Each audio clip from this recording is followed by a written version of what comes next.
Hello guys, can you hear me? Is everything okay with the sound? Can you see me? Can you hear me well? Do you see the presentation? Just give me some feedback, please. My name is Marie. I'm the founder of an online project English with Marie, and I launch online courses in English for adults. And also, I've got experience in launching large-scale online workshops and flash mobs. Okay, so since November 2016, we organized an online workshop with native speakers. Yes, I can, for 700 participants. And we launched 3 online flash mobs down the rabbit hole for 2,500 participants. And today, I'd like to share with you what skills and competences make the launch of your online course successful.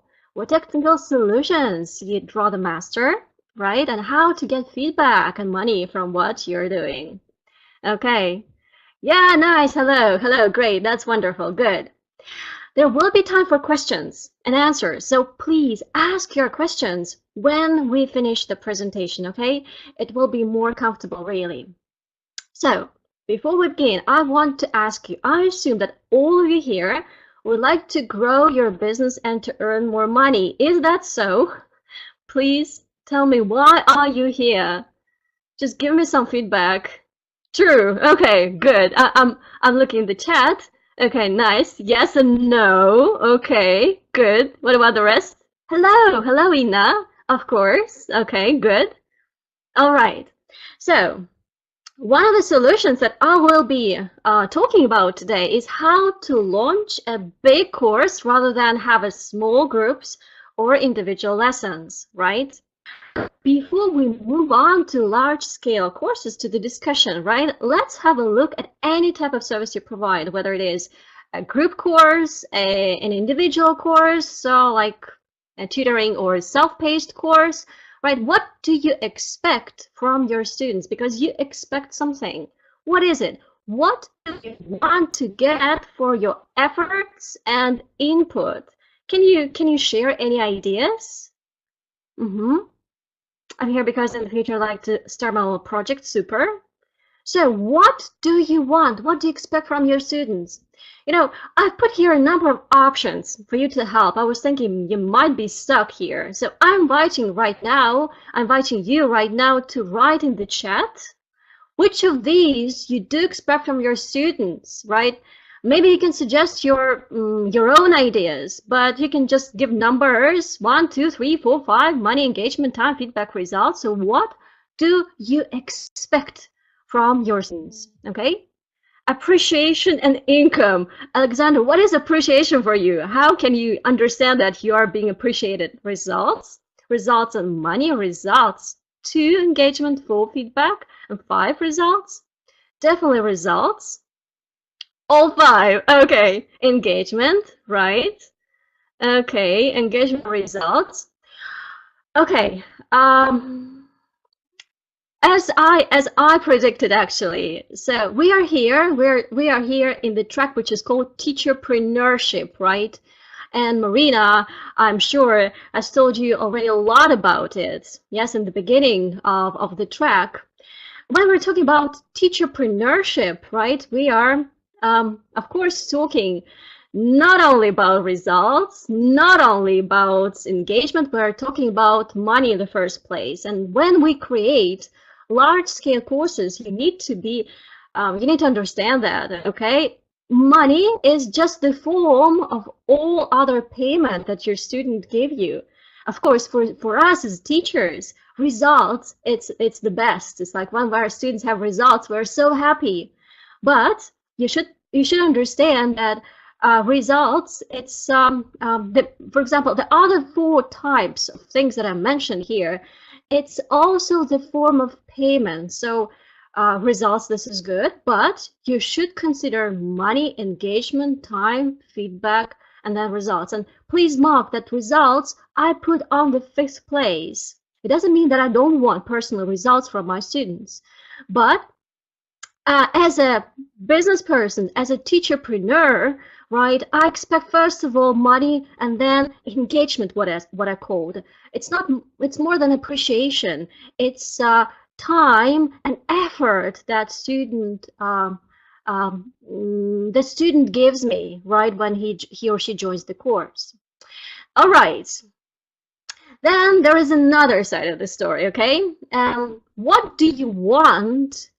No, what can you offer in return? So you get this kind of payment from your students, which is results, say, or attention, or appreciation, or engagement, or time, or money. But what can you offer in return? So look back at the services you provide and think, what do I offer my students as a compensation for their input?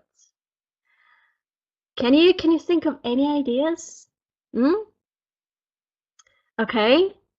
Qualified teaching and flexibility. Nice. What else?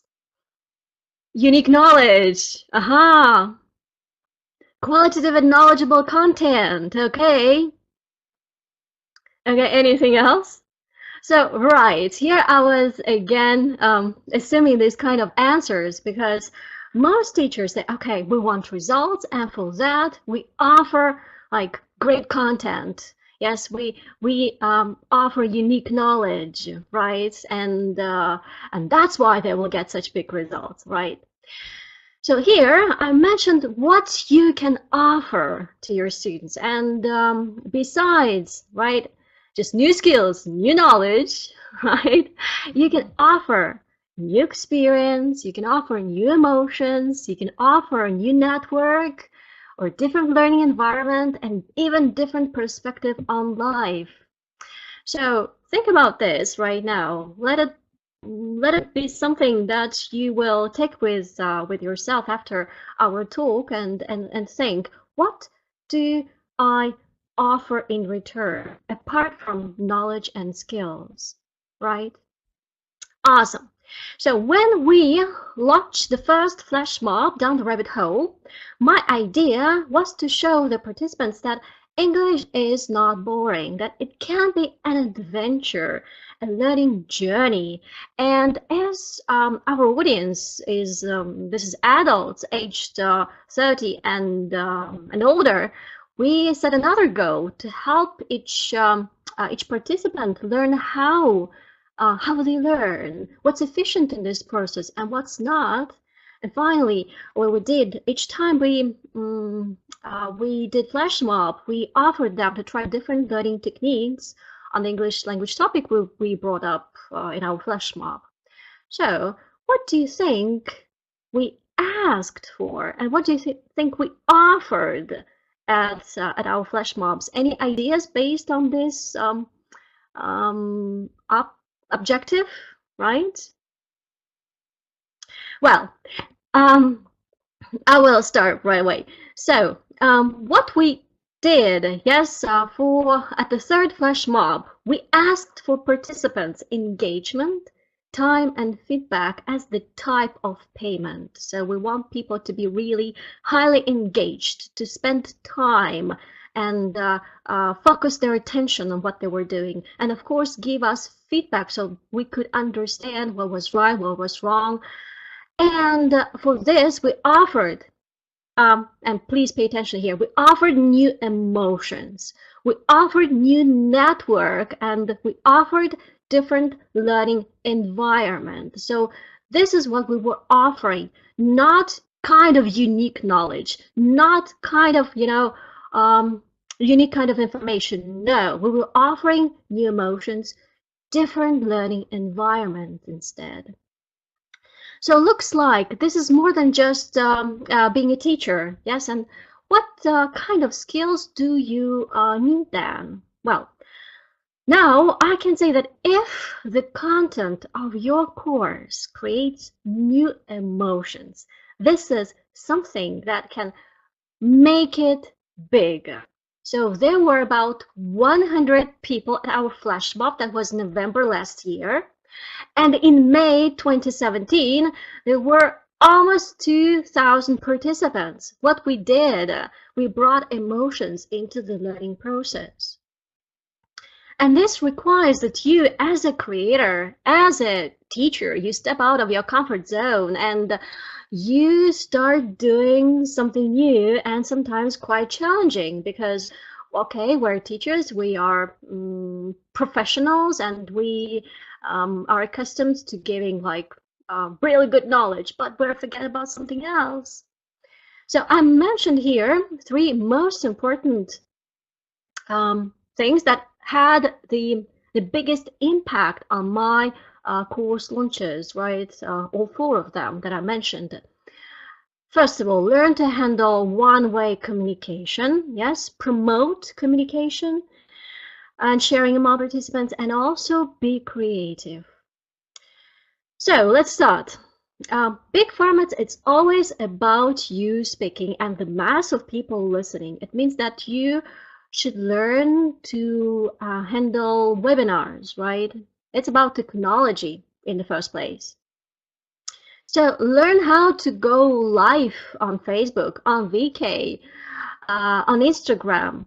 Go and try different webinar platforms. At least learn how the interface functions. In my work, I use Dream Study and I use Zoom webinars. I will share the links later on so that you could write them down. Then it's also about your public speaking skills, because each webinar should be thought through and structured. You at the same time, you shouldn't be like a talking head. Instead, you need to learn to engage your audience. You can ask questions, right? You can ask for emotions. You can ask for feedback, and of course, you should provide the content in the way that it provokes such kind of interactions with your audience, right? And in our courses, in our flash mobs, we always aim at creating such kind of new learning environment. And it starts here when you as a leader speak up, because they're looking at you and they begin to copy your behavior. If you're energetic and very open, they will tend to be like that. Here, there are several screenshots of posts from the 3rd flash mob that was in May, where participants, they communicated and they shared among each other. Look at the number of comments here, right? I just decided to share this with you.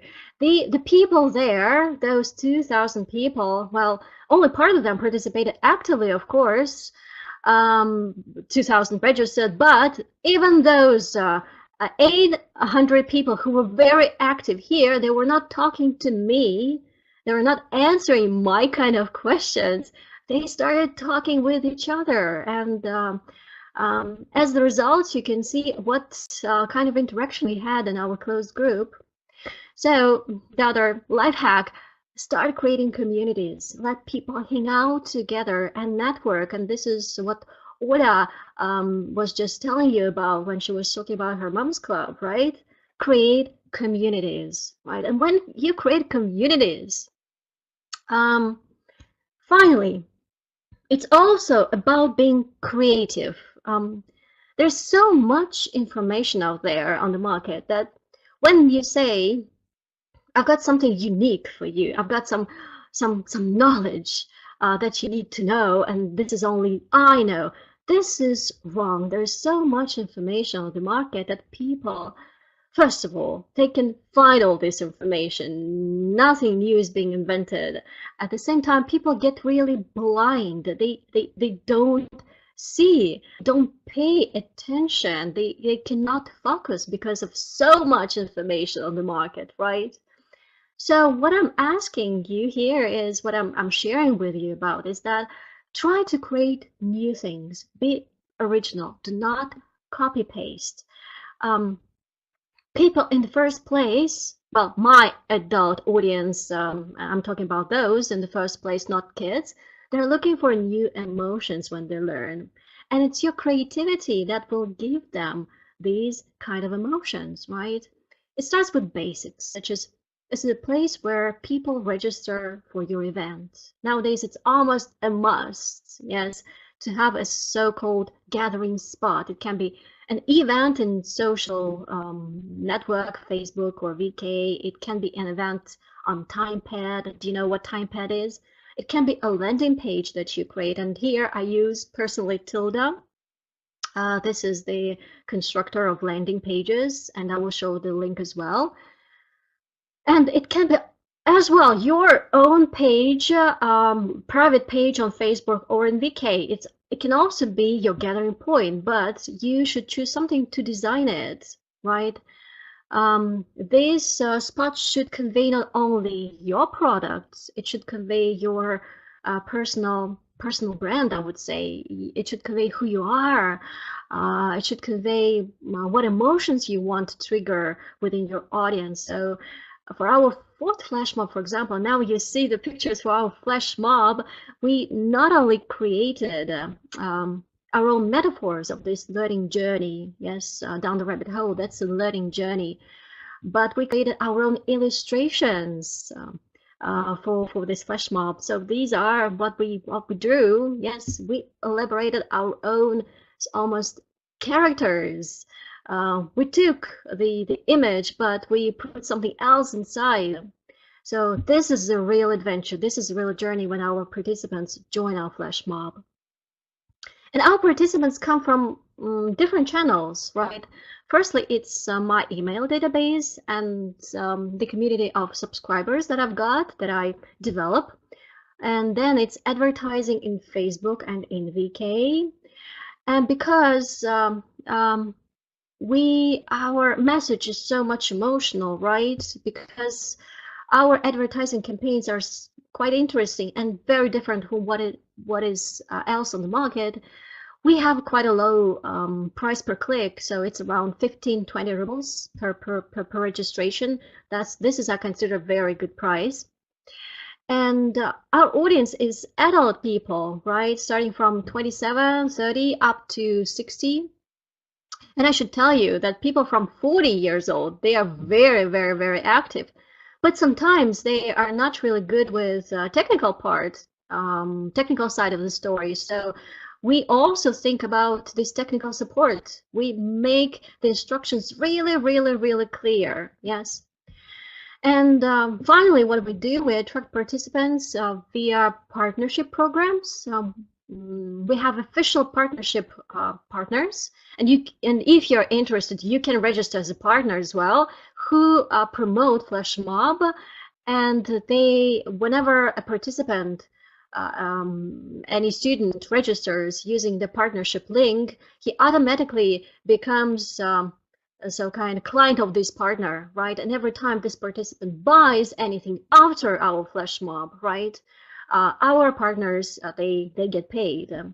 I think this is a very fair cooperation, right? Because partners, if they have databases of emails, or they have a good network, and they spend time and effort on this, then what we can do, we can pay for this, right? So if I summarize, in the end, it's all about right now edutainment, at least for adults, right? For people, because people don't want to study, people want to learn, and they want to feel how they learn. They want to go through this learning journey. And here are the links that I mentioned during my talk. Please copy them, and I'm ready to answer all your questions if you have any, because I think you do.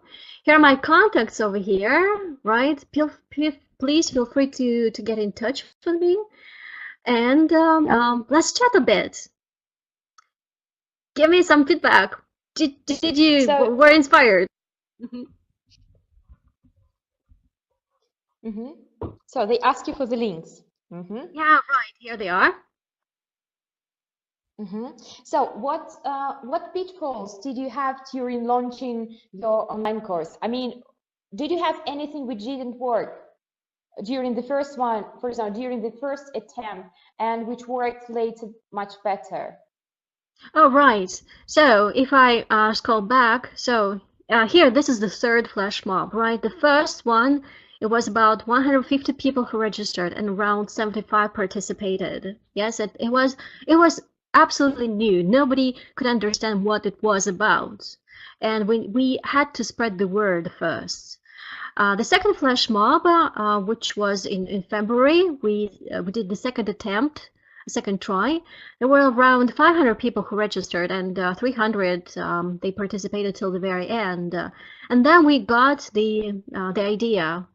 I understood what people wanted. They didn't want real knowledge because knowledge is everywhere. They want to feel like there is some kind of adventure. They wanted to play the game, so we we made it a game, right? The whole story. We did a gamification, and what happened is that we created this path with different steps, within which, yeah, people could chat with each other. They could communicate. They could show what bothered them, and by them opening up, we solved their problems. Every time we have flash mob, I'm giving content, not only what is planned, the planned content, but we also have some video sessions when I share something new because I see people need it, because they open up. It becomes the cooperation process, and they know it. They know that we are creating this journey together. Mm-hmm. I Okay, see. have I answered? Have I answered? Yeah. Mm-hmm. Mm-hmm. Okay. So, do you have Guys, any questions? Mhm. Do you have any questions for Marie? I think All people right. are overwhelmed a little bit. On this Oh, say, I think they're too. I think they're too inspired. Just just they're speechless. Just because. So the idea seems pretty simple, but so it does have a lot behind the scenes, doesn't it? So they're asking when is the next flash mob? And next flash mob, right. Next flash mob is in November. Actually, it starts on the 8th of November, and it will last for 1 week. And by the way, the previous flash mob, it was quite long. It took us about 10 days, maybe more, like 12 days, and that was too much for people. People get really tired. And here, they want emotions, they want inspiration, right? And they want some not long-term results, because language is about long-term results. Nowadays, in the contemporary world, people don't have that much of time and sometimes effort, you know, power to to focus. Okay, I'm learning English for 1 month, 1 month marathon. Let's learn, let's learn. No, they don't have that.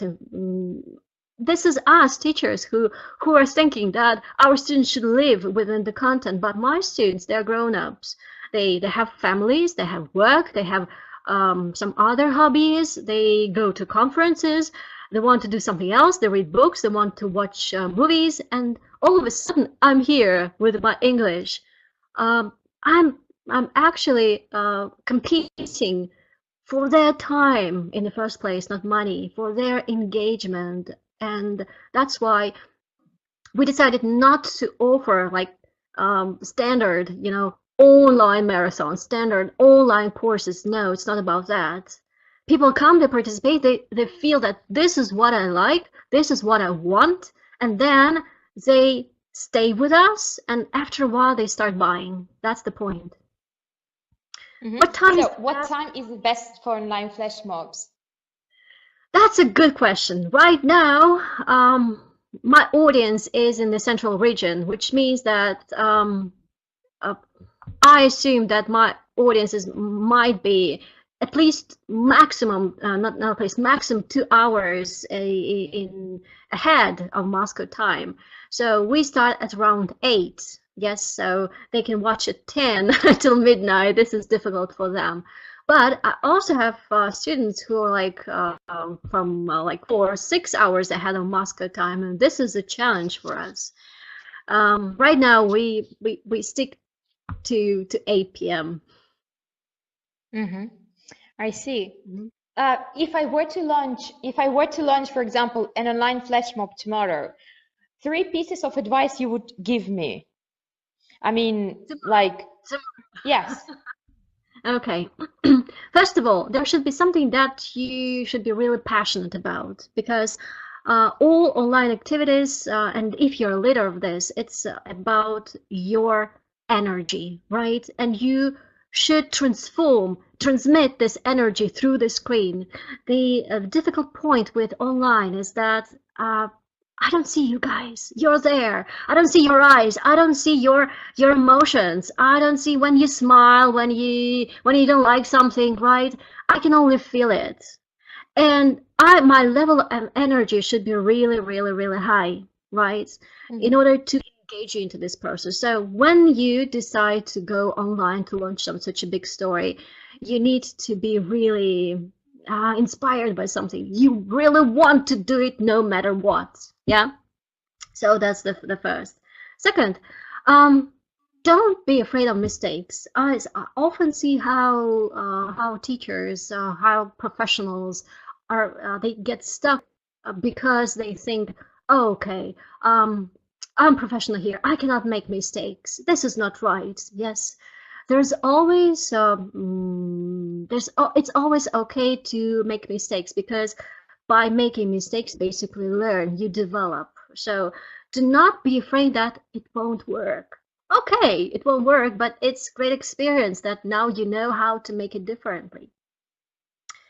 And third one, love your audience. This is for sure. I love my students and I love my subscribers, and I tell them about this all the time. And for this, I'm not asking something in return. You know, I want your results. I want your engagement. So I basically share. I share my love. And these three things they make miracles happen. People start sharing my posts because I ask them, guys, I really want you to support me. Please do. And because they know that I love them, they love me back. Yeah, that's true. I guess like we have got just a bit more time for questions. So who inspires you and what are the sources of inspiration for your flash mobs? Oh my gosh. What I'm thinking about when I'm doing such flash mobs is that I'm thinking how education will change within the next 5-10 years. And I read a lot about this. For example, there was a conference on global online education in Toronto, in Canada. Some of our friends went there and they shared the ideas. I couldn't go, but I feel that something is going on, that education is no longer the same. And I try to read different articles and participate in different conferences when I can. For example, there was EdCrunch in Moscow in October. There was the conference with Coursera that the Higher School of Economics organized in Moscow. So I participated there and I got in touch with lots of people and I listened to their ideas. I listened to the future of education. This provokes a lot of thought. And when I'm creating something new, I'm trying to understand why, how it should be valuable for future. Let's say in a year. Let's say my students come and take this flash mob in a year. Will it be valuable? Will it be useful for them or not? And this is my point of inspiration, right? Have I answered? Yeah, yes, you have. Okay. Okay, Masha, maybe you have just as there are no more questions, maybe you got the question for the audience. Something that you want to know. Yeah, maybe you can get some insights. Yeah, guys, what was the most valuable thing? Why did you come to listen to my topic? Just share a little bit. What was the most valuable thing? What made you think, oh yes, wow, I want to go and do it right away? Please share. And please also get in touch with me on Facebook on VK. I will be very, very happy. Everything. Oh, everything. That's too much, I think. Though I put it quite in short presentation, but I thought that you will be a little bit overwhelmed by everything that if I share all the points. Okay. What about the rest? I'm really thankful that you came and that you listened because um, this is difficult to talk about such things because you never know how people will react. I'm really open for cooperation and for making such big stories something common in Russia, right? I think we're a little bit behind on what's going on in general in the world in education, and I really want to promote the level of teaching in Russia. Mhm. I Okay. love online courses at Dream on Kalachi one day. Cool. Good, good, good. Okay, I got it. Mhm. Okay. So if there are no more questions, then Masha, sir, Marie, thank you very much. So for your very inspiring talk, for your ideas, you might have inspired a couple of potential competitors, but I guess so it will bring just your product just to a high level and You know, just about to new competition. ideas. Yeah, we once spoke about competition, and I said that, I think that in Russia, really, there is no competition. Why? Mhm. Because competition, it's not about copy pasting. Competition is about creating new level of services, right? And unfortunately, the tendency is that most people just copy paste, but that not they do not create anything new. But this is not competition, right? So when we have really good competition, it will basically do best to all of us, right? Because I think this is the future of progress. We need to compete and we need to cooperate and I will learn from you guys next time. You will come and tell me, share something, and I will get another inspiration and I will do something else, and then you will do something else, and this is just a progress. Mhm. Okay. Thank you very, very much.